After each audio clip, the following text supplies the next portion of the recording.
We do also have a number of mental health first aiders within the team as well. So if anyone is impacted or affected by any of the content, please just email, if you can direct a message, Jenny or Insa in the chat, and then you'll be able to, they'll be able to transport you into a safe meeting room with one of our qualified mental health first aiders. So here at the Black Country, just to give you a background, if it is your first time here, and the Black Country NHS Foundation Trust, we pride ourselves on putting our patients, service users, and their careers at the heart of everything that we do. Our wide range of services include adult neurodevelopment services, community recovery teams, eating disorders, employment services, health visiting, and community learning disability services. All of our services and staff within them see every patient as an individual, and we will treat you as such. So today's event is more about the importance of having a safety plan and what a safety plan is. Obviously, we will go more into detail. So I will now introduce you to our first speaker. Just bear with me.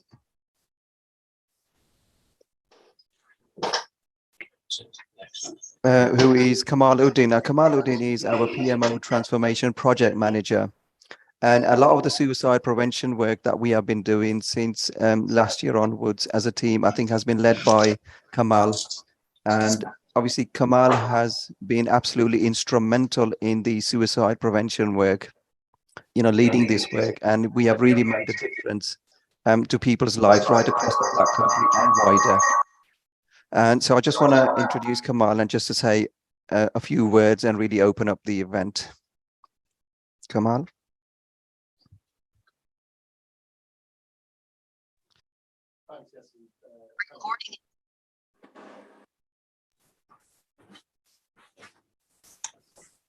Yeah.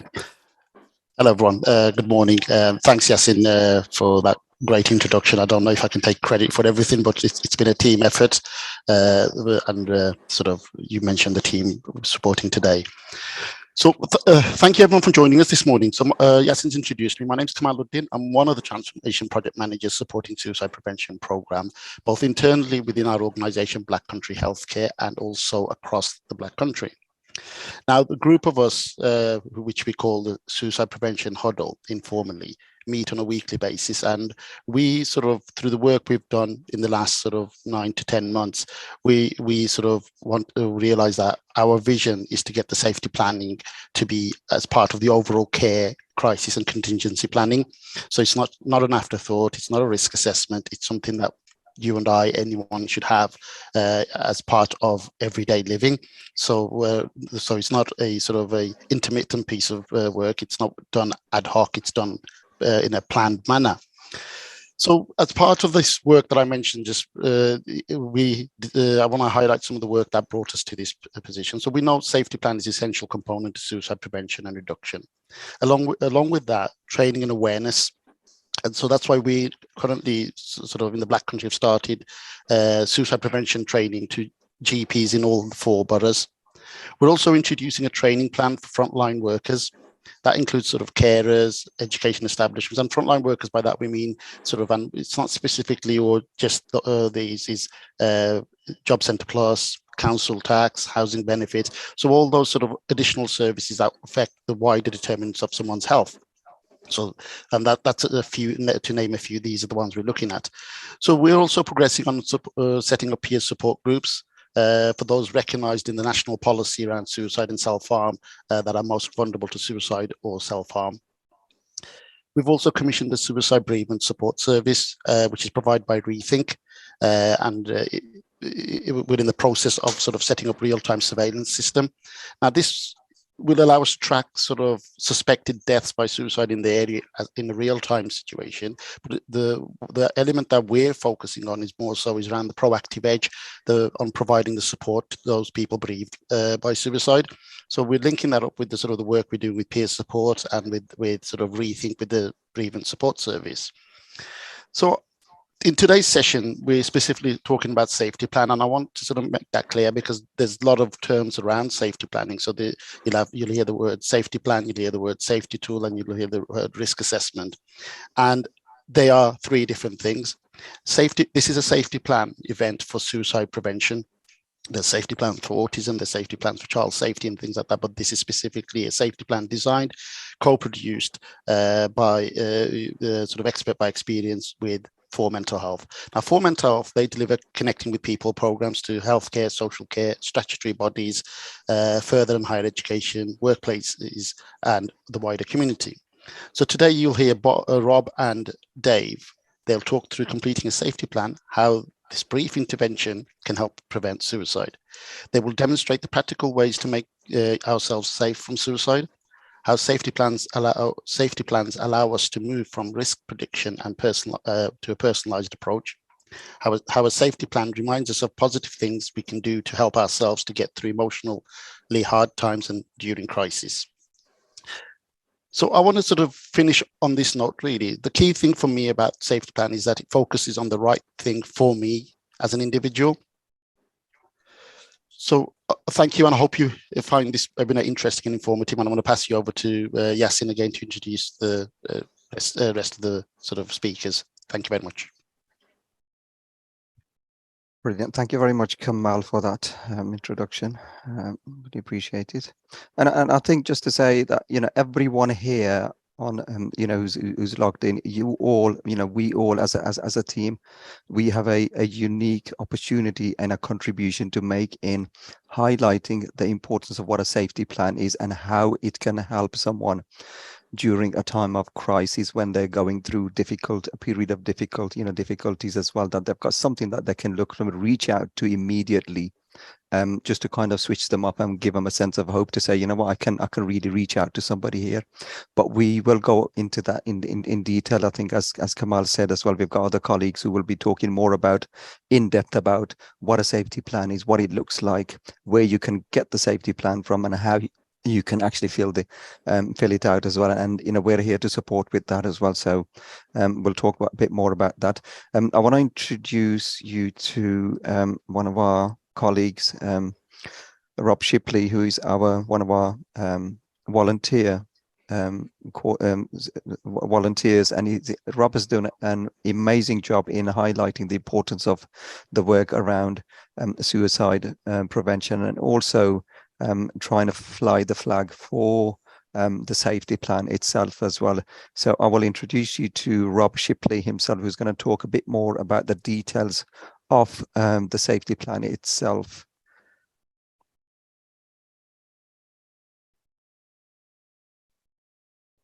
Right.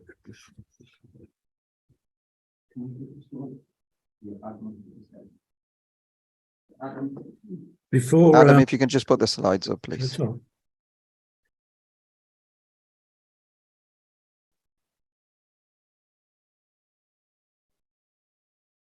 Before going through a lived experience of a safety plan, we'd like to show you that it's built on very, very solid foundations. There's just 3 or 4 slides here where I'll take you through what those solid foundations are.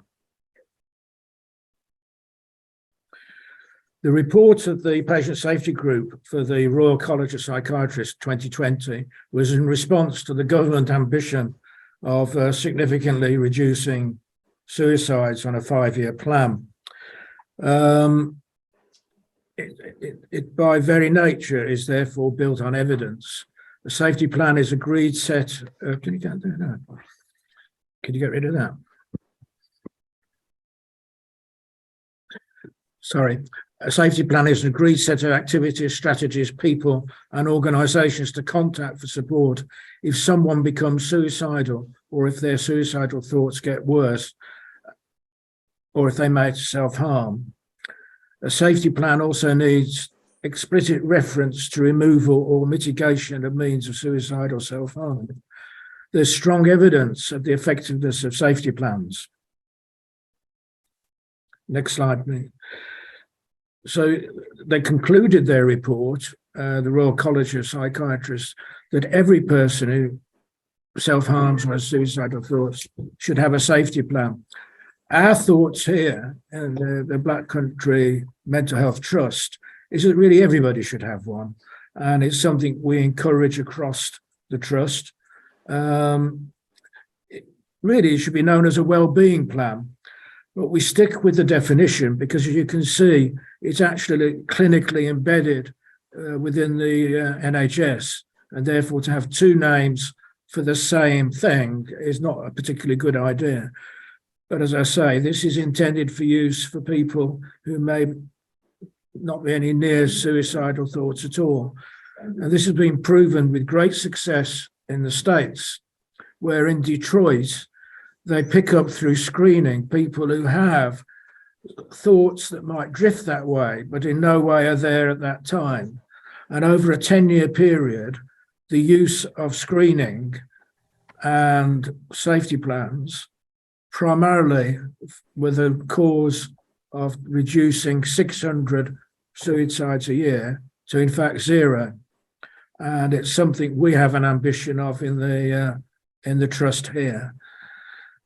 The plans all have the same theme. They have reasons for living, ideas for getting through tough times, ways to make the area safer, things to lift or calm mood, distractions and sources of support. And Dave Stocks shortly will go through a lived experience of creating that and doing those elements. Next slide, please. Many of you might have seen the excellent documentary on the BBC by Roman Kemp, where he has very dark days and he wondered how other people cope with them.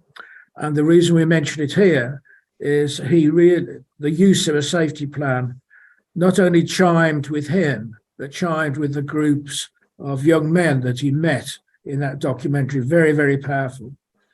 And also at the apex of evidence, Rory O'Connor, he represents the government as Professor of Health Psychology, leading the Suicide Behaviour Research Laboratory in the University of Glasgow. And really, any time you read or hear or see Rory talk, he will get out a safety plan. And he thinks too, as we do, that it's a well-being plan that's not necessarily about people on the edge. Next slide, please. Dave and I, 2 years ago, looked at all the safety plans that were seen as best practice around the UK. And we listed the common element, or not the common elements, actually, we listed all the elements that were there to make sure in our own thinking that we covered everything that people thought of. There was Cornwall, was a very good example. There's a whole variety. And out of them, we picked all the essential elements, which were reasons for hope, reasons to be alive. What things do people enjoy? Getting through the moment, making your situation environment safer. Things that lift or calm the mood. Activities, people, social settings that provide distraction. What I've just gone through, the more one gets into this, they're all of the same, really. It's listing things that work for you. And you'll see in Dave's presentation that in a way there's a round robin to it all, but they have to hit these elements. People you can ask for help. I recently was involved in talking to somebody in a very blue mood, and I actually committed him on the spot, not literally, committed him to list my phone number on his safety plan. And then I reinforced that as we're taught to do. To also list what are the warning signs and triggers that a crisis might develop. This is particularly something that you might share with a partner or somebody very close to you, that they might counsel you and you're not so well today. And also having regularly on the safety plans always a list of professionals and agencies that can support in a crisis. Next slide, please. It's very much talking with individuals. So it's either doing a safety plan for yourself, which essentially today is aimed at, but those of you who are counsellors or clinicians, the thought is to try and do a safety plan in a chat, and then after the chat, fill it in. Next slide, please.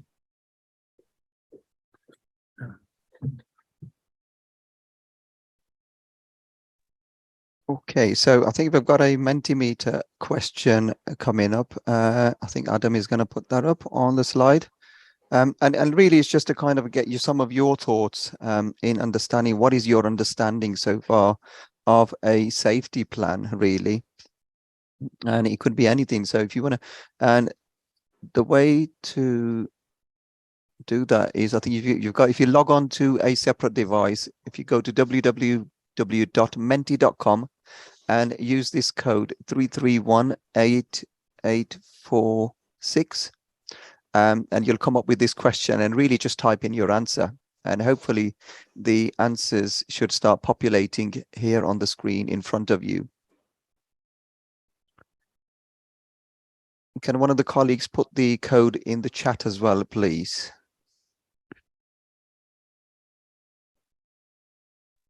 All done, yes. Thank you, Jenny.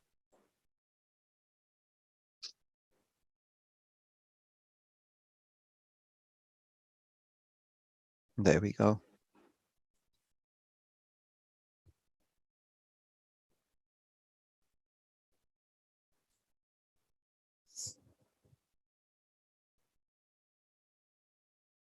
So we got risk assessing, support, preventative, safety, plan for emergency. Yeah, some really good answers there. It's brilliant.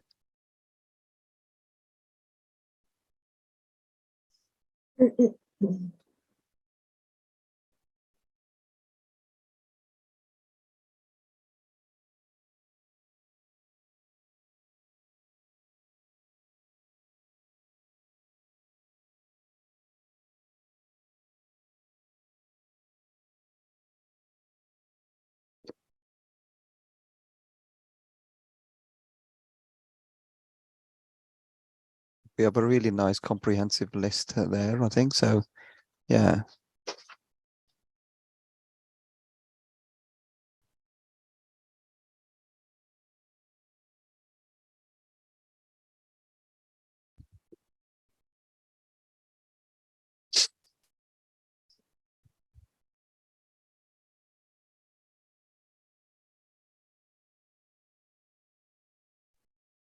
Brilliant. We've also got, so I think some colleagues are also putting some comments in the chat as well.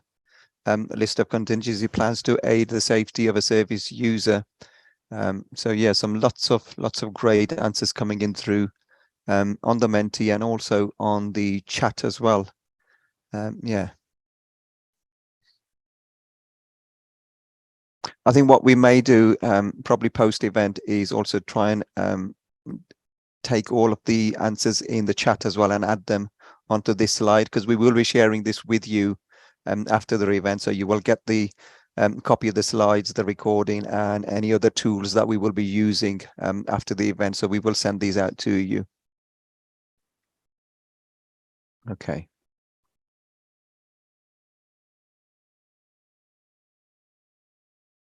Brilliant.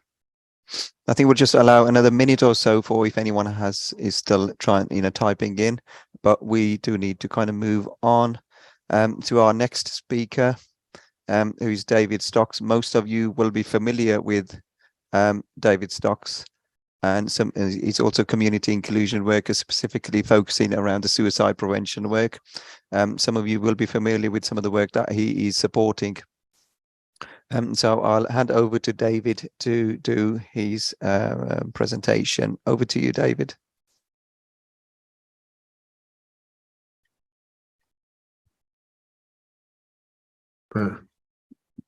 Thanks, Yasin. Hold on, I'm just getting my window sorted out. Yeah, right. Yeah. So I'm a community inclusion worker, specifically on suicide prevention.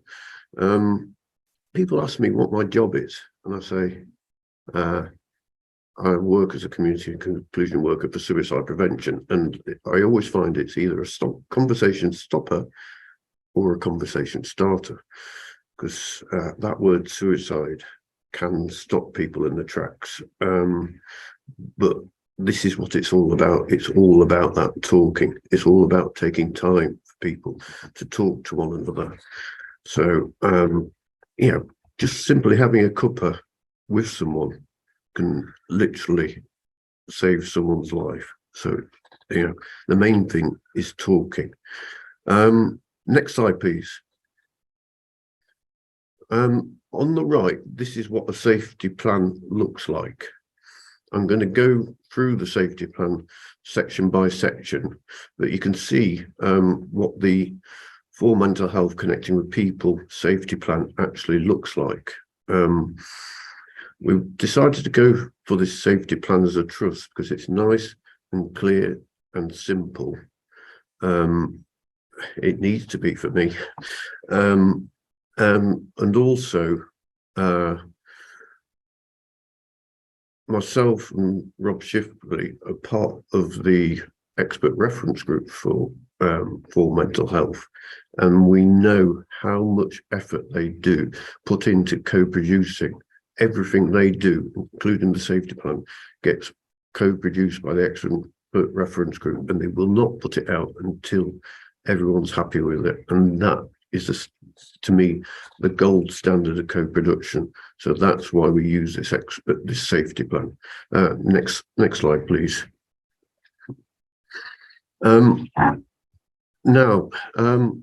there's a hope poem that I wrote.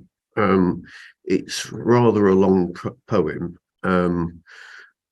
but it's based on my experiences of coming through the services, finding people like me that have gone through the same thing, and people sitting me down and having that cup of tea and treating me as one of them, just like everyone else, and getting me back onto that path of hope. That's why I have that this picture at the top of my wife with her arms spread out in hope.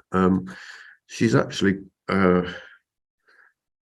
quite fearful of climbing, but she does it, and the feeling of actually getting there is like the feeling of recovery. It's that hope. So I give you hope today, and hope is what you need to take away. And today's event is sort of kind of linked in with Blue Monday. Now, I think Blue Monday is a load of rubbish. Personally, Blue Monday, anyone can have a bad day any day of the year. So it can't be just down to one day of the year. So let's rule out Blue Monday. But no one should have a blue day and be alone. So we need to give that hope. We need to give that support, that cup of tea, that extra hand. Next slide, please. Getting through right now. So this is first box on my safety plan. So how do I get through right now? So what I've put is maybe read a special poem, maybe read my hope poem. Look at my favorite pictures. I'd love photography, so pictures is great. Step outside and take deep breaths. Just stop for a moment. It's important to stop, relax, think. Just taking those deep breaths is so important. A special and positive memory. I was lucky enough to have a lovely wedding, and thinking back to that wedding is a positive memory. Or I think about my dogs. I have 3 of them. I like to say I take them for a walk, but they usually take me for a walk. So thinking about them as well. Next slide, please. Making your situation safer. If you are feeling low enough to possibly take your own life. One of the things I can do is either lock my medication away, or only have a limited amount of medication, or go to a safe location. So if I'm on my own in the house, maybe go to a busy cafe, go to a safe location. Next slide, please. Things to lift my mood. These are all my pictures, by the way, because photography is a key part of me. And Rob, who spoke earlier, is kind enough to put these pictures into slides. So we've got Rob to thank for this wonderful presentation. And things to lift my mood. Go to a safe place, my beach cabin. Those that know me will probably have seen me on a Teams meeting or other meetings from my beach cabin. That's where I'm based. That's where I'm usually found. And snow's forecast. If snow comes, I will have my provisions in there and I will just hide away there for a while. Go for a brisk walk. That is the number one thing for me. Going for a brisk walk, especially if I take my dogs. You know, you've got exercise, nature, and pets that you love. So you've got exercise, which boosts the endorphins, nature, which just relaxes you, puts me in a good mood, and pet therapy.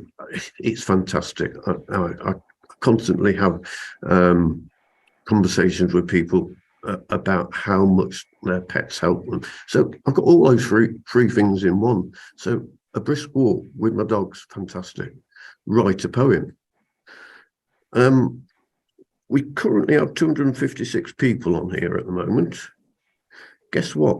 I was a little bit anxious this morning, and I thought, what can I do to switch my brain off? So I wrote a poem. So there you go. My safety plan came in a small way, not as in a crisis, but as in a well-being plan in this state. I see someone put drawing, mandala art, colouring helps me a lot. Fantastic. Anything creative is lovely with me. Take a picture. Again, on my way in this morning, I came into Dudley, where I am at the moment, and I was taking pictures of all the shadows the railings were casting across the road and things. It just helped relax me before this event. And yeah, the thought of upsetting nearly 300 people, I thought, I need relaxing. So I hopefully won't upset you all. Look a photo of a great view. Yeah, it's fantastic, lovely views. So there's a picture here of one of my favorite places on one of my favorite walks. I call it the sort of hidden valley, because it's all lost world, because it's hidden away down a overgrown path, and you suddenly come out onto that, and it's just a beautiful view. Listen to my favorite music. Wow, yeah. Now, music is something that most people can relate to, most people, and it's something that relaxes me. So listening to my favorite music. I've already said about time with my pet, but time with my pet, it doesn't have to be out walking. He can be on my lap.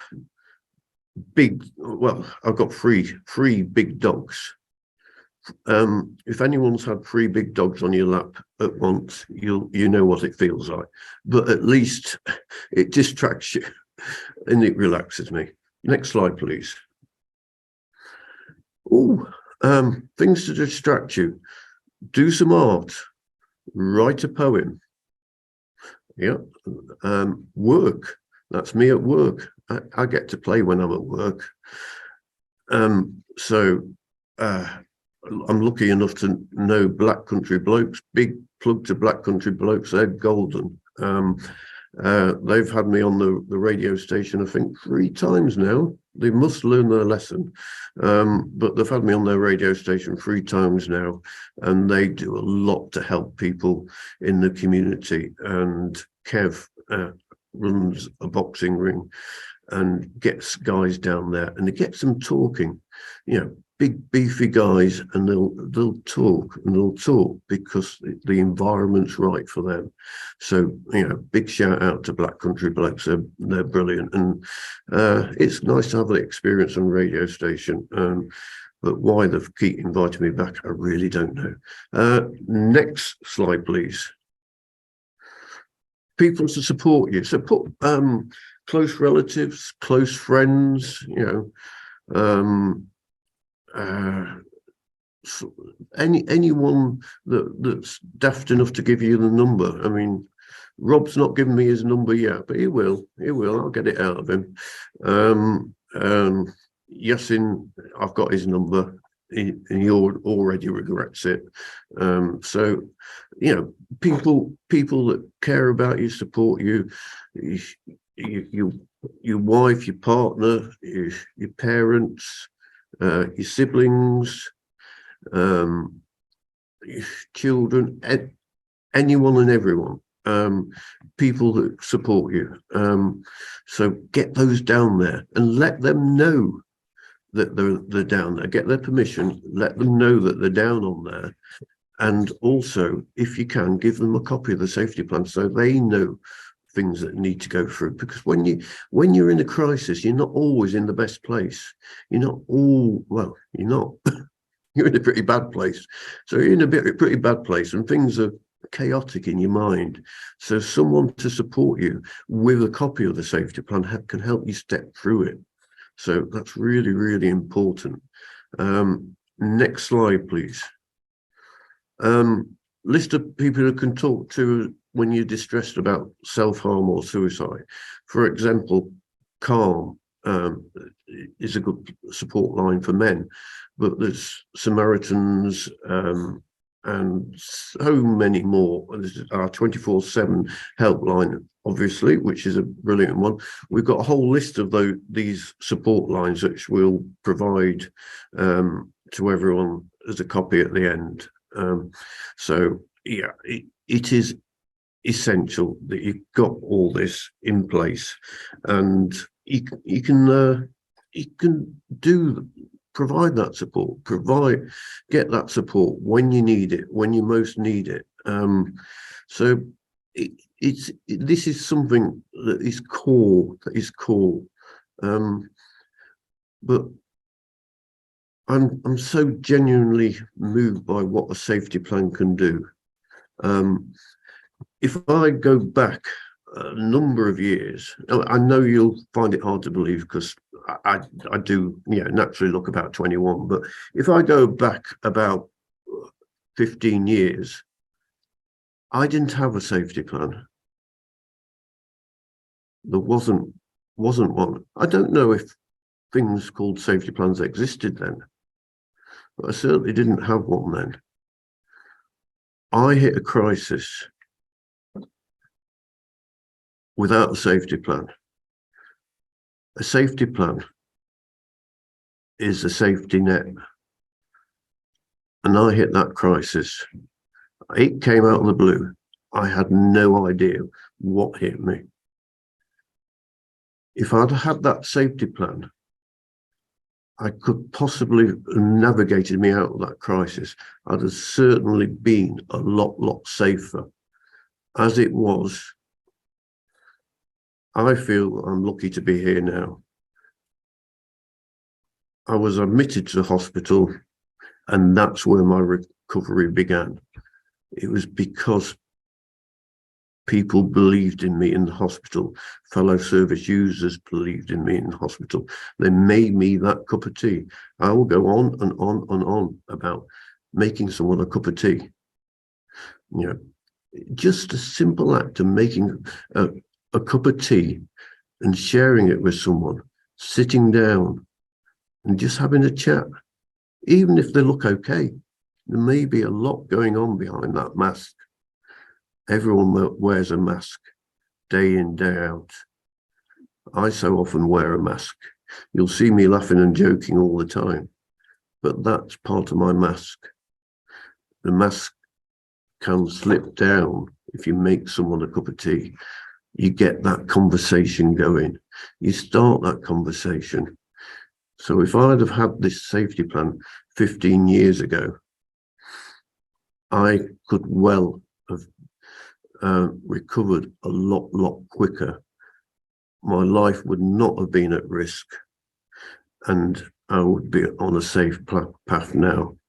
But I'm using that experience now. I'm in the fortunate position of being a suicide prevention community inclusion worker, to help other people before it gets too late. That's why everyone should have a safety plan. And I mean everyone. We have professional meetings in our trust and across the Black Country. And one thing I'll say, hands up, who's got a safety plan? When I first started saying it, very few hands went up.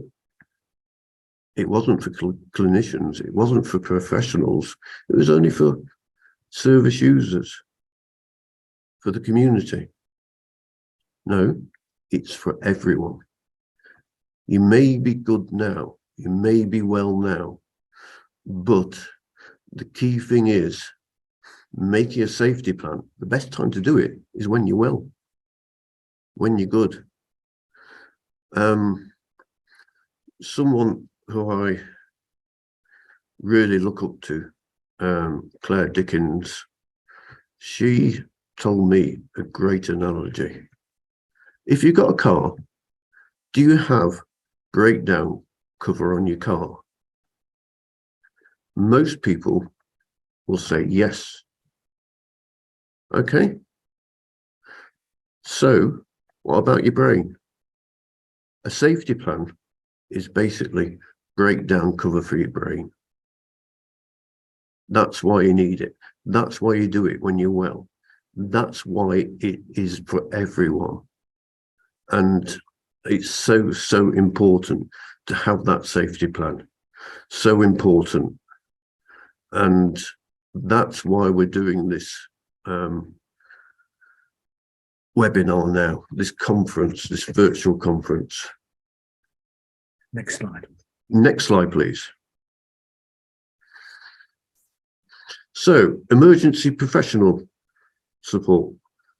In my example, I've got a care coordinator who's available 9 till 5. NHS helpline, GP or doctor, and there's also the Black Country 24/7 helpline. Now, my care coordinator, I'm also autistic. I have a bipolar mental health condition. I'm autistic and I'm probably ADHD as well. I'm collecting conditions, but they're just labels. It doesn't matter what they are. But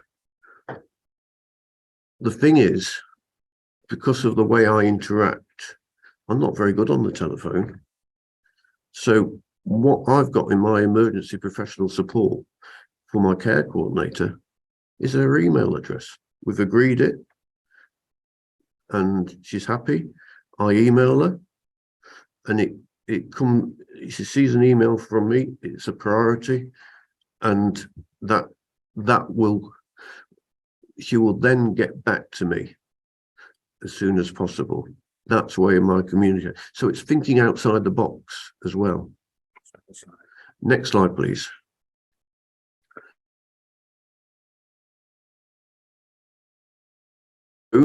I think we're doing all right on time. So thank you very much for staying with me. I don't think I lost anyone on that, so that's a result for me. I hope I didn't upset anyone, but more importantly, I hope I gave you hope. So on to the next Mentimeter question, and over to Yasin. Thank you very much, David. I think between you and me, even if you tried your best, you wouldn't be able to upset anyone.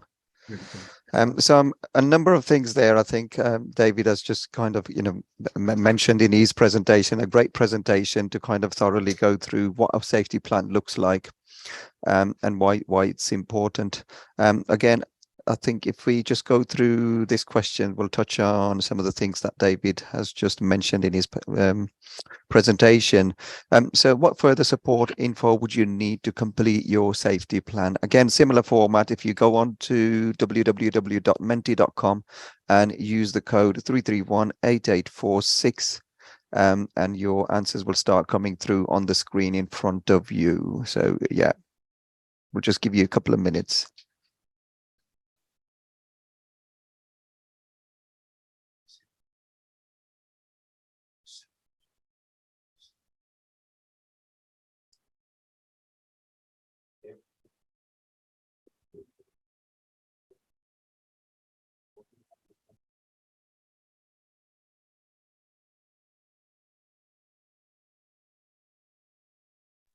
A list of resources template would be ideal. Yes, we will provide you with details of how you can obtain a template guide. Yeah, there will be a guide as well. Yeah. Input and support from trusted friends, colleagues, and loved ones. Resources for what community support is available.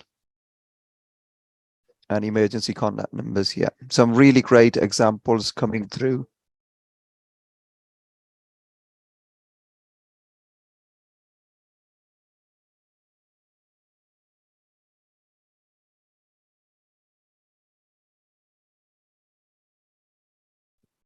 Yeah, some really, really good ideas coming through here. Yeah, okay. List of resources, yeah. Again, a lot of the information we will go through this towards the end of the presentation, in terms of where you can access the actual safety templates, how you can download it, how you can fill it out as well. And remember, folks, we're always here as well.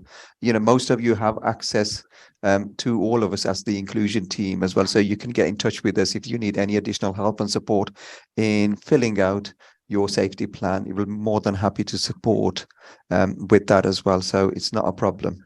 Yeah, and I'm just looking at one of these tech service. Great. I think techs are really good. Yeah. But contacting GP and 111, yeah, I feel for you. I do. I'm sorry. I do apologise to GPs that are on this call, but it's not their fault. It's just the way it is. It's overloaded the system. We need to do something about that. So it is on our agenda to get something. From practice to practice. It varies from practice to practice, as Rob says, but yeah, I do feel for you on that one. So some sort of fast track into GPs. I know we do have some, I don't know what they're called, but some nurses within GPs now, which may be able to sort of help that. I'll try and find out some more information about that. But there is things being done about it, and also GP training is being heavily promoted within Black Country, mainly thanks to Rob, who's been pushing it from the start. And there was 62 Dudley GPs who wanted to reach out. Yeah, so for example, there's 62 Dudley GPs trained up, and there's more in Wolverhampton, and there's a whole load more coming up as well. So GPs are getting on board. Hopeline UK have a tech service with a focus on suicide. Fantastic. Yeah. Any tech service I think is really, really good.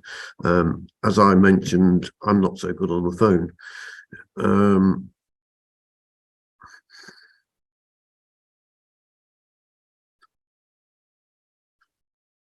Are we allowed to change this? Yes. You are allowed to change the safety plan, because I'm a rebel. I'm going to have doctors, nurses, and 4 mental health screaming at me. But if it's not suitable for you, tweak it. That's my saying. So change it to what fits for you, for what fits for young people, for children. Tweak it, keep it on the same guidelines, but tweak it. Yeah. I think it's a bit like, David, it's a bit like a CV, isn't it? So obviously you have a CV, every now and again, you just kind of tweak it, update it, don't you, with any key contacts and emergency contacts on there as well. So that you can always kind of, tweak it every now and again. Yeah. Just keep it up to date. Talking about tweaking it, constantly review your safety plan. It's not a static document. It's not a static. I can't say that word. It's not static. So it evolves. Yeah. You change throughout your life. Okay. So change it as you change. Your interests change. Yeah. The people around you change. So keep updating your safety plan. Do it. Either you don't have to do it yourself. You can get someone to help you do it. So people will support you do it, or friends and family will support you do it, or professionals will support you do it. There is a clinical version of the safety plan, which the trust is adopting, which is done through SafeTool, where clinicians will support you do it, and it's a bit more in depth as well. So there's a clinical version of it as well. So, but it's basically the same thing, but with the support of clinicians.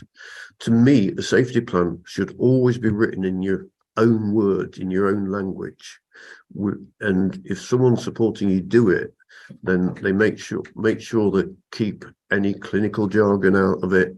Do it with a triangle of care in forefront. So you've got someone, you've got the clinician, you got yourself, who the safety plan's for, and your carer, who may be a partner, a friend or family who cares for you. So that's the triangle of care. So get people involved in building a safety plan, because you'll miss things that you might not realize. So I certainly always involve my wife in everything I do, and she's always picking up things that I've missed. So that's really good. I think I've been given license to talk a lot, but I think Yasin's going to rein me in, and we're going to move on to the next speaker. So I'll pass you back to Yasin. Brilliant. Thank you very much, David, for your presentation. And like David said, I think a safety plan is for everyone, and it's a tool really that helps you to navigate through a crisis. We will very shortly move on to our next speaker, but I think creating this plan when you are in a good frame of mind will help you when things seem hopeless or overwhelming, and you may be unable to think so clearly or rationally. So by understanding problems, events, and triggers that can make you feel low or suicidal, you can plan some positive ways for you to deal with these situations when they arise, which will give you confidence that you can cope if they do arise. For example, you might work out some other ways to communicate or deal with the stresses of a difficult relationship. One of the stresses, is common stresses is the relationship problems, and we are going to very shortly touch on this with our next speaker as well, and how a safety plan can help you in those kind of crises as well, into keeping you safe. So thank you for taking part and participating in the Mentimeter. Again, we will share the second slide with you as well, with the results that came in. We'll now move on to our next speaker, who is Dr. Dev Acharya. And just to give you a brief background around Dr. Dev Acharya, Dr. Dev Acharya is a senior lecturer of public health at the Institute of Health in Wolverhampton University. His research interest lies mainly in public health issues such as maternal and child health, sexual and reproductive health, migration and health impact of domestic violence, He's an expert in methodological research and system reviews and mixed methods. He has published a wide range of peer-reviewed journal articles and book chapters related to his research. So I would like to welcome Dr. Dev Acharya. Over to you, Dr. Dev, and welcome. Hello, can you hear me? We can hear you loud and clear. Thank you very much. Thank you, Yasin. And I will introduce myself. I'm Dev Acharya, and I'm from University of Wolverhampton. So the first slide, please.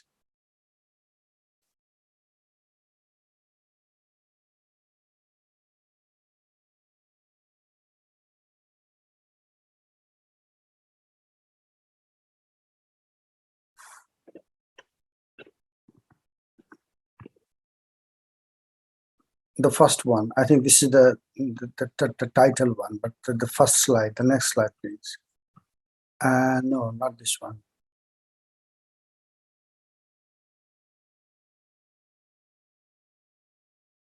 No. Yes, and it goes straight from Deb to the next speaker on here.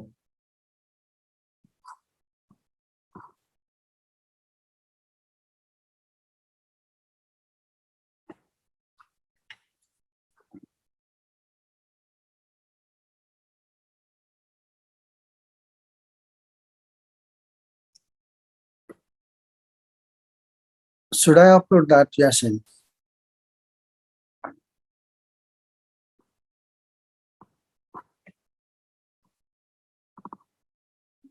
You're on mute, Yasin.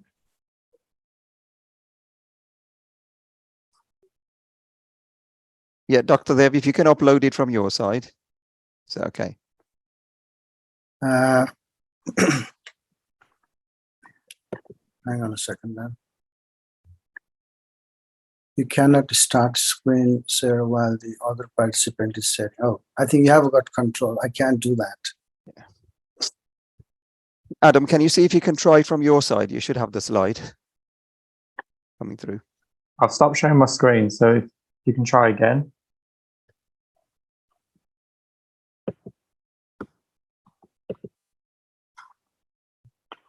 Yeah, okay.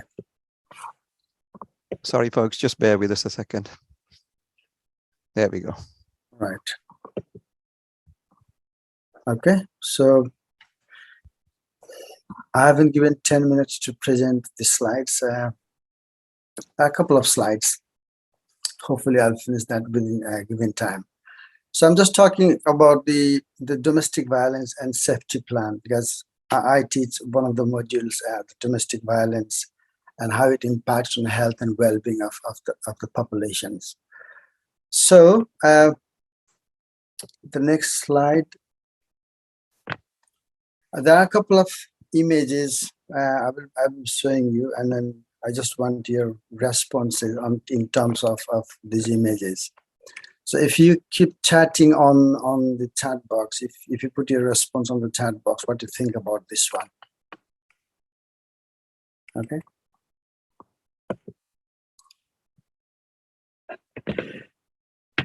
What do you think about this image?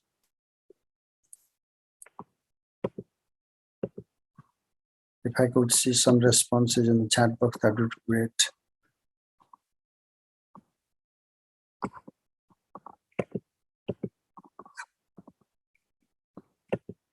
Responses we're getting are worrying, fear, abuse, aggressive, anxious, scared.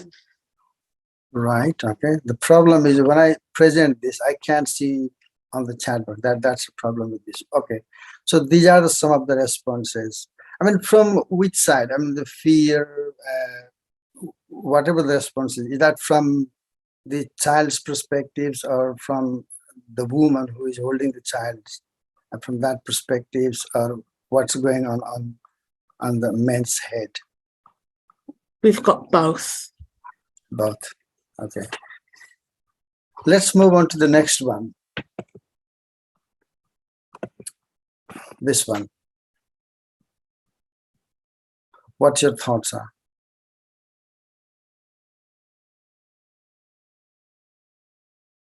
Just the responses on the chat box, please.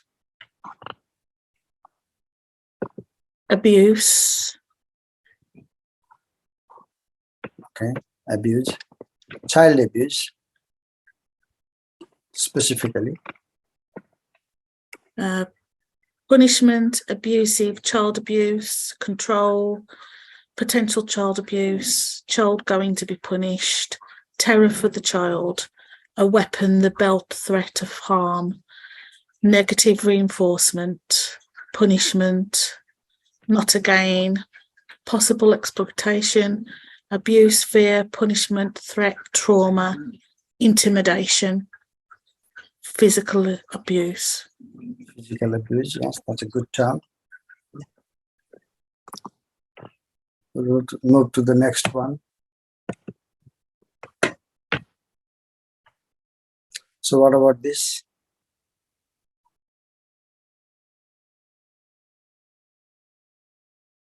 We have power and control, violence, domestic violence, woman fearing attack from male, physical abuse, threats, control, intimidation, dominance, fearing physical abuse, fear, power imbalance, coercive control, physical abuse, protective stance, threatening, a bully, threatening, abusive and control. More or less the same. So the last one, this one.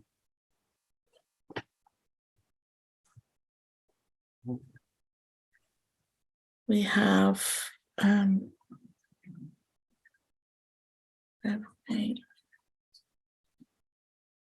emotional abuse, neglect, avoidance of negative situation, fear by child, denier, blocking it out, child has no control, negligence, sadness, trauma impacted by domestic abuse and or parent conflict, please stop, child abuse, fearful kid in middle of an argument, emotional abuse, avoidance, fear, parent argument, name calling, child blocking this out, trying to block out parents arguing, toxic household environment, fear protective of parent, unsafe environment, daydreaming, repetitive pattern of parent arguing. Right, a lot of things, yeah. You have pointed out some very good points. So in terms of these 4 images, you already looked at these images. I would like to ask what you already said, that why? What could be the reason behind this? There are 4 incidents. You already see that, this. There are many, but because I haven't given just 10 minutes time, I have to finish within a given time period. These are some of the examples. Have any of you have read about, watched in telly or any movies or a real case study? Have you have that kind of experiences looking at this kind of cases? And if I ask these questions, some of you may say yes, some of you may say no. So it all depends on people to people, and in someone's life, someone might have, you know, watched this kind of incidents happening in nearby and maybe in the neighborhood or in others' families. Sometimes it happens in our own families, but the magnitude of the violence, how high it is, how low it is, it all depends on people to people, situations to situations. So the 4 questions we have to look at: what is the evidence, what is the scenario of the violence, domestic violence. Why is the domestic violence? Why this happens? Where does this happen? And how does this happen? So we need to look at these 4 issues, you know, 4 WH questions. What is the reason behind this? There are many reasons why this happens. There are many places this happens. There are many, you know, cases, you know, that happens, like you said, that the emotional violence, the sexual violence, the physical violence. There are many types of violence. So there are many reasons. if I go down and just show you the definition of violence from the WHO, the World Health Organization's perspective, if you just spend a minute to look at this definition and give you a response in the chat box, what do you think about these definitions, please?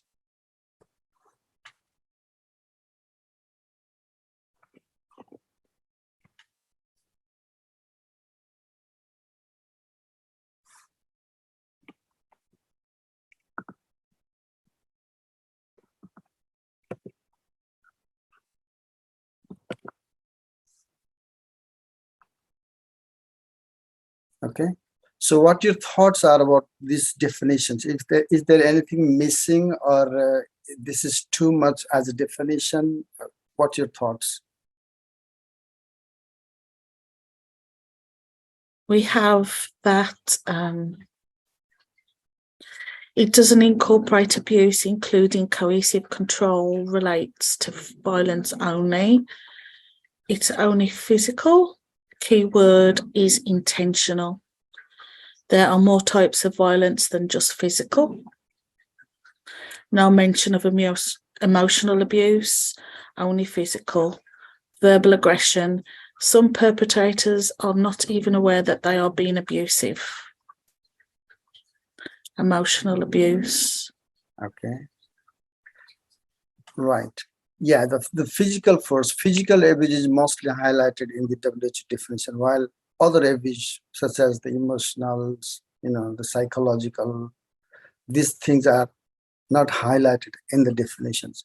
So that's how we should always be looking at, even if the definitions, I keep talking, about the health definition from WHO perspective, and I keep asking, because I'm a university lecturer, so we do an interaction with the students. That's how, students are engaged and participated in the discussions. So definition doesn't mean that there is all in all everything. We need to keep looking at if there's any updates or anything is missing on the definitions. But as you highlighted that there are something missing on that, which is the emotional aspect is missing on the definitions, which is, you have identified that. So just a slide giving, just one slide giving some scenarios about the domestic violence around the globe. I've just got 3 points. I'm not going to too much in detail. So the first point is violence against women, particularly intimate partner violence, okay, and sexual violence is a major public health problem and a violation of women's human rights. The second point is that globally about 1 in 3, which is 30%, of women worldwide have been subjected to either physical and or sexual intimate partner violence or non-partner sexual violence in their lifetime.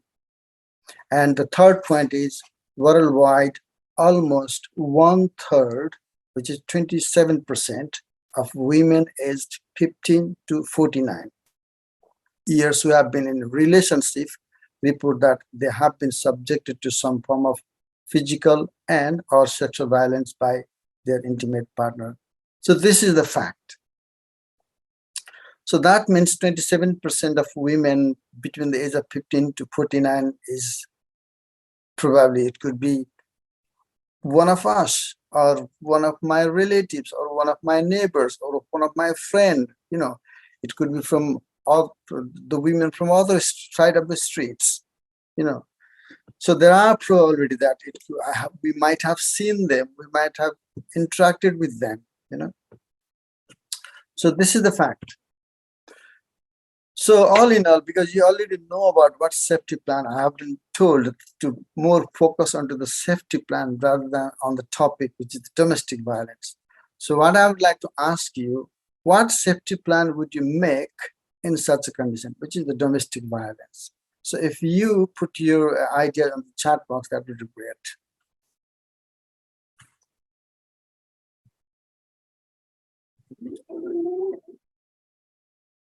We have escape route, safe place, Place, okay. who to contact, safe people, a coded call, digital plan so I can secure it, people you trust to disclose, trusted contacts, shelters, a place to go for safety, safe people to contact and a safe place, identifying safe exit route, practical safety plan involving emergency and non-emergency situations. Right. Yeah. Okay. Great point. I mean, these are very good points you have highlighted. But because the domestic violence, the topic itself is a very, very big, and there are many aspects involved. Domestic violence about whom? Domestic violence about the male, the female, the children, who have got that experience, who has experiencing the violence. So depending on the category of the people involved and the people abused, there could be different plan for different people, you know. So if it's you are protecting yourself, you know, and you are still with the abuser, I don't know who might be the abuser. It could be the male or could be the female. There could be the plan could be something different, you know, if you are living with the abuser. If you are at home and being threatened or attacked, then the plan could be different. Let's say if you are in a danger, then you might have to, you know, call 999, or you don't have to fight back, but, you know, just you make sure that you are safe. Try to, you know, stay near a door or to the exit, you know, try to stay near to the phone so that you can phone in emergency. Or if you are at work and you are experiencing a violence, then the safety plan could be something different. For example, you know, tell your line manager what is happening, or you may be able to change, you know, duties or the venues, you know. So this kind of thing. Or if the situation is different, you know, if you are living in an accommodation somewhere, then it could be different. Or if you are moving out of town, you know, thinking that, okay, because of the violence you are leaving the town, then you might have something different safety plan.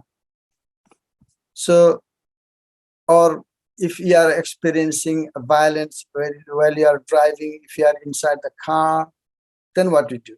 It could be the different safety plan than the safety plan when you are at home. So it depends on different kinds of, you know, the violence you're experiencing. But as long as it's domestic violence, you should have something different. So we need to be aware about, you know, what we need, you know, depend on situations to situations. For example, if there's a child living in an abusive home, the domestic violence, as you saw that in one of the emails, then what could be a plan for a child, you know? So that could be a different safety plan, you know. So we need to think about that. Or safety planning for the children is different compared to the safety plan for the adult. Or if staying safe after the abuser has moved out, if the abuser has already left, then how would you make sure that you are still in a safe hand? You are in a safe conditions. So we need to think about this, all this kind of thing. But I can't cover all of them in this session. So hang on a second, where's my slides?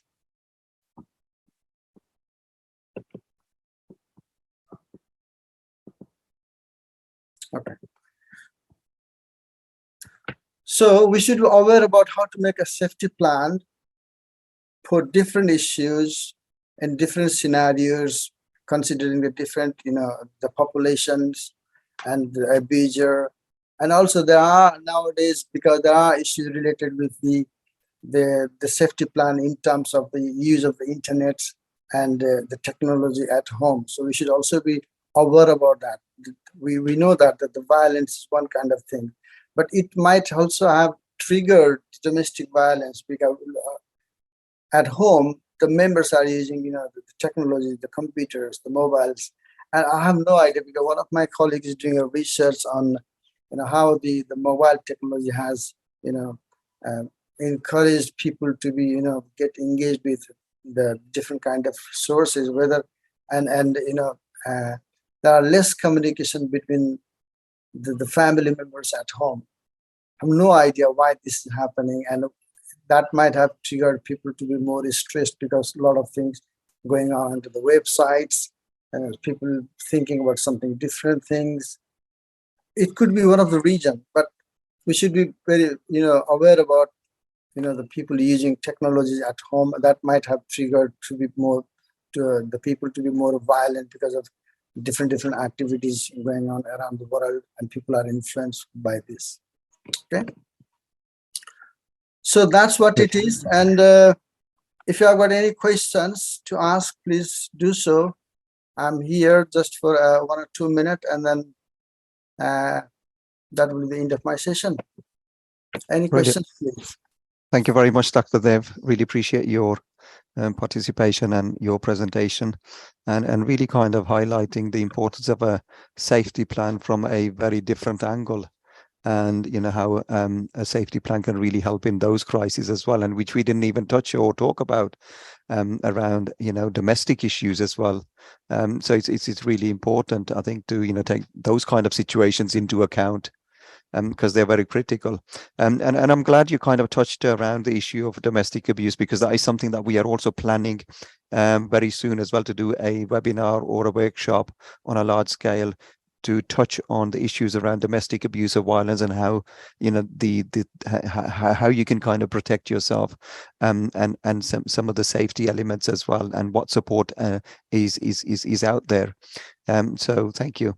If there are any questions, please feel free to either put them in the chat, or we can pick them up later. And if there's anything that we can't cover within this session, what we will do is we'll send them off to Dr. Devacharya for any responses, and then we can feed them back directly to you. So it's not a problem. And that is brilliant. So thank you very much, Dr. Dev. So we're just running slightly behind, so I'm going to move very quickly now, move on to our final speaker, who is, just bear with me a second. So we've got our next speaker, who is Councillor Aftab Hussain. Councillor Aftab Hussain is the Shadow Cabinet Member for Public Health in Walsall. Councillor Aftab has been a member of the Walsall community and doing some great community work with local communities for a number of years, many years. Well known, well respected within the community, and is really embedded within community organizations in terms of supporting local communities, and especially communities from ethnic, BAME backgrounds as well. So I'll hand it over to Councillor Aftab to talk about, what he wants to talk about, specifically relating to the importance of having a safety plan, especially with regards to some of the BAME communities, because again, with similar to some of the other issues and concerns, safety plan is unheard of in some of the communities as well. So Councillor Aftab, welcome, and I'll hand it over to you. Yeah, thank you, Mohammed. Thank you for inviting me to speak. Can everybody hear me? Yeah, good. We can hear you loud and clear. And the surname is Nawaz rather than Hussain, but that's just a technicality. So I just wanted to talk about the importance of a safety plan, and particularly around mental health. And I'll come on to BAME communities in a moment. But like I'm sure you all appreciate, mental health is a massive issue, and sometimes a issue that is not really understood, particularly by people who may not have suffered from mental health, or may not have realized that they have suffered with mental health issues. The isolating nature of mental health issues, even though you may have a lot of people around you, you could quickly become quite isolated.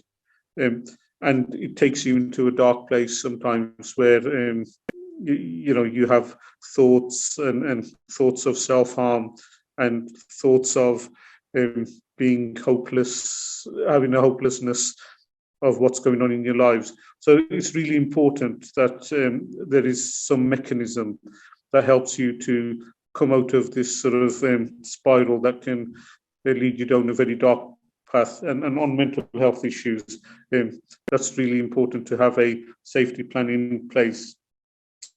The importance of having a safety plan is to help you cope with the situation, to stop the decline of you going down that downward spiral where you don't see any light, any avenue for you to come out of, and to change the moment.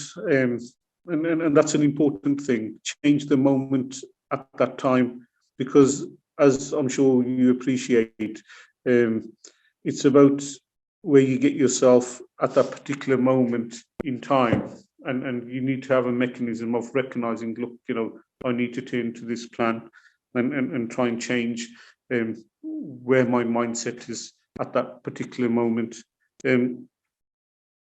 But there isn't enough awareness and information out there. And that's why I appreciate something like this that you're doing. There's not enough information and awareness of having a plan out there.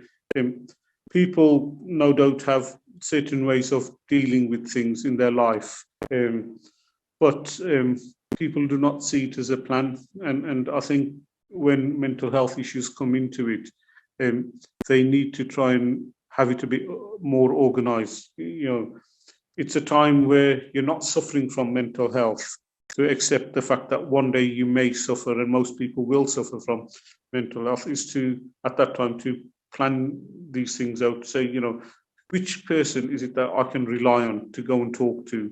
What is it that I can do to try and make myself feel better? Is it going for a walk, going into the fresh air, doing something that is totally unrelated to some of the things that may have created that mental health? Perhaps it's work, perhaps it's stress, perhaps it's being able to cope.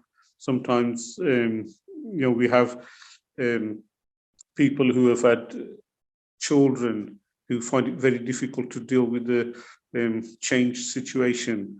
You know, what is the mechanism to try and take yourself away from it momentarily, and to sort of try and cope with the situation? And looking at examples, you know, we need to be out there giving people examples of what they can do, but also to give those people that we're trying to create that awareness in, give them some real life experiences where people have had plans and they have had a way of coping with the situation. But then turning to BAME communities, and the awareness in BAME communities generally, I would suggest, about mental health issues is much less than it is in the wider population. And unfortunately, there is still some level of reluctance to admit that there is mental health issues there, and people are being affected by it. And a bigger taboo exists in regards to talking to it. And that's why I feel these kind of programs are really important, because we can get out there, we can talk to our communities. There's no shame in admitting that there's mental health. And we have slowly got the message out to the wider community, but still within the BAME communities, there's still some, there's still lack of awareness and lack of appreciation that these are real illnesses. It's not someone's fault because they're suffering from mental health. Mental health is an illness, and we need to deal with it, and we need to help others deal with it. And it is something where our communities, our groups of friends, our families can learn a lot and help others to cope with it. Now, some of those coping mechanisms, of course, some of the experts on this will know better than me, but certainly we have, as everybody knows, BAME communities in general, and it's a generalization, and I apologize for generalizing, have very close family links. And it's about how do we use those family links to tell our elders, our young people, our females, you know, our husbands and wives about, you know, what mental health is and how that impacts on our lives. And how do we do it in a place which is comfortable for them, where they can give their views without feeling uncomfortable about that. And it's important that we go to our communities rather than expect our communities to come to us. We need to be in the heart of our communities to talk about mental health issues and then tell them about the importance of having a plan, and then to write that plan down or to have some kind of way of, and the point made about people with disabilities, of course, is important as well. And we need to learn how to communicate with those with disabilities and increase the awareness there. But with BAME communities, it's important that we get advocates within the community to give that message. We need people to give examples of what a plan looks like. And one of the things is about having it in their own language. That isn't saying that we need it in Urdu or Punjabi. That means we need it in a language that they understand. I need to speak to cousin Aftab. I need to go for a walk in the park. I need to just sit quietly in one corner and try and get away from the noise in the house. Those kind of strategies that will help them, but something they think about at a time that they can write it down or make a note of it so that when it gets to that stage, they can cope with it. One of the things I do feel that we need to do is we need to talk to families together and ensure that they're there to help each other. Sometimes, we brought up the issue of domestic violence.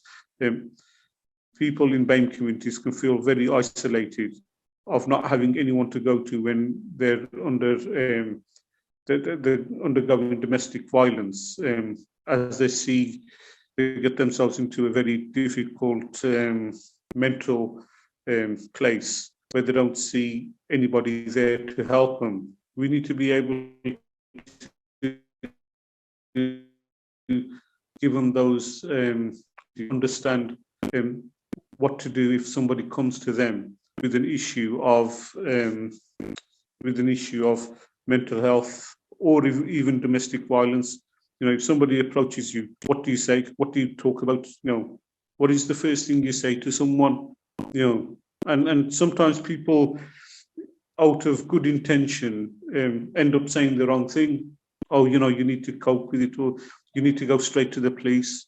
And yes, if somebody's violent towards you, it is a question of ensuring that you're kept safe, and the police may be the best option straight away. But is that person going to do that?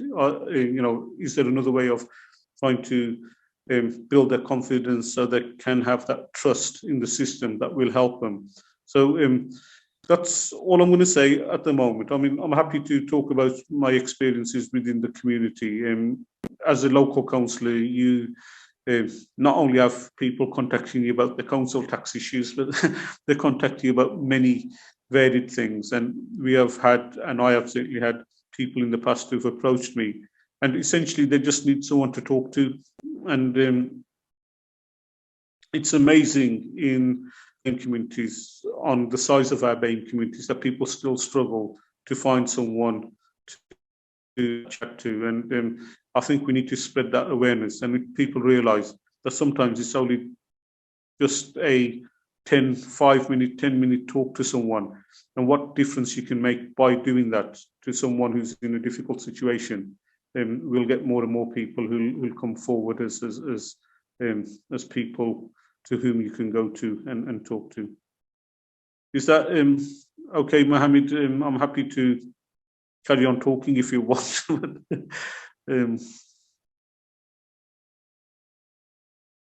I think you're on mute. Sorry, Mohammed, I think you're on mute. I can't.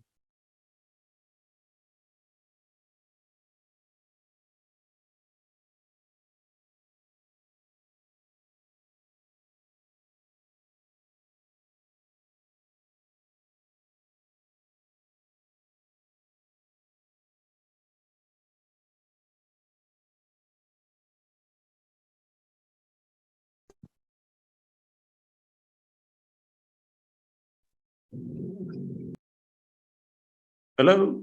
You're on mute. Yeah, Can you hear me now? yeah. Oh, brilliant. Okay. Sorry about that. I think just a technical difficulty again.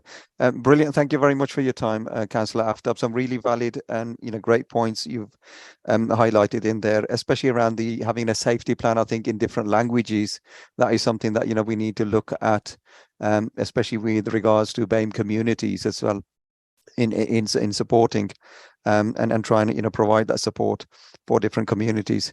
Appreciate your time. If there's any specific question, obviously, because we're fast approaching anyway, we've got a couple of slides to go through as how people can access the safety plan. But if there's any specific questions, Councillor Aftab, is it okay if we can send them via email to you for responses, and then we can feed them back?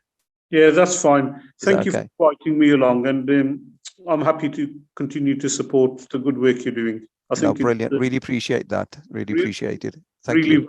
valuable, and it's going to be really useful in our communities. Thank you. Brilliant. Thank you. Thank you. Bye. Adam, if we can just quickly move over to the next slide, please. Okay.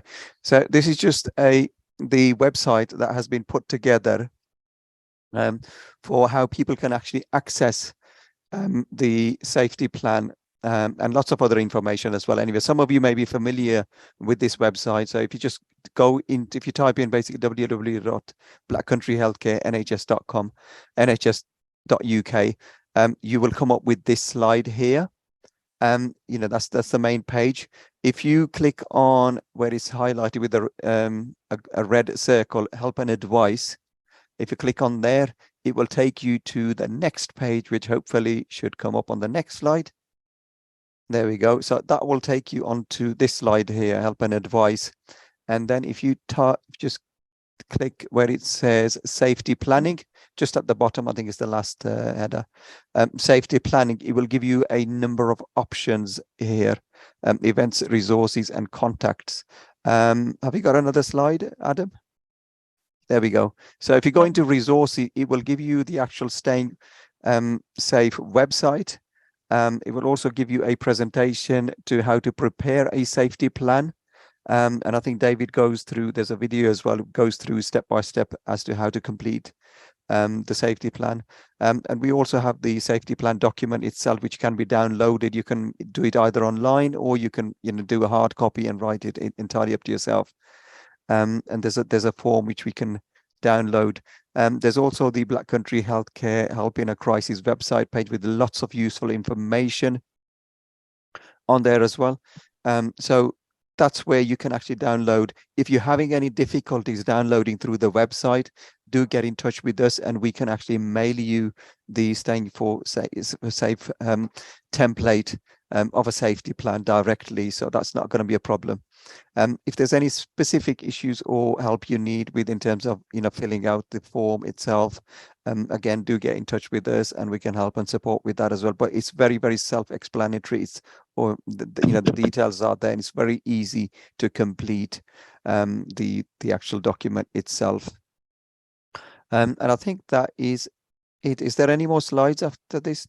Okay, so that is just the 24/7 helpline number, which you can ring for anything, for any support. It's available 24/7, and there are trained people on the other end who can help and support and navigate you through to any help that you need in terms of crisis. So it might be helpful to just write that number down and just keep it handy and nearby, or just put it in your phone. Next slide. Again, some e-contact numbers there. Some of our social media contacts as well, how you can stay in touch. There's a website again there, and through all the social media contact, there's a contact number there as well. So again, we will be sharing all this with you after the event. Next slide. So that is the addresses for a number of sanctuary hubs which are dotted around the Black Country. So we've got one in Dudley, Sandwell, Walsall, Wolverhampton, where you can go in for any help and advice. And they are open every day, I believe. Yeah, every day. Again, there's 4 localities, and there's 4 of them, one in each locality, so you can go into any one of them. Next slide. Okay, so that's it really to be from our end. You know, and I hope this event has been useful in some ways, and you're able to it's given you some understanding of what a safety plan is and how it can help you in times of crisis. And for yourself, for any other family members as well. If you have any queries around that, feel free to get in touch with us, email us, and we can help and support with anything else. Just really reach out to us if you need us. We're here. We're always here to support you. So, and really just leaves me to say, just on behalf of the Black Country Healthcare Foundation Trust, I would like to extend our sincere thanks to all of you who have joined us this morning, and all of our guest speakers, Dr. Devacharya, Councillor Aftab, David, Rob, and all my colleagues who have been, who've supported the event and who have been working in the background. Jenny, Insa, Kamal, David, Adam, Carvin. Without their help and support, we would not be able to put this event together. So really appreciate everyone's involvement and all the other colleagues and teams, including our comms team as well. And so really appreciate everyone supporting this. And really just leaves me to say, please stay safe, look after yourself. And if there's anything that we can help and support you with, do get in touch. We will have more events for you coming in the near future. And we'll keep you posted with those as well. So until then, stay safe, stay healthy, and enjoy the rest of your day.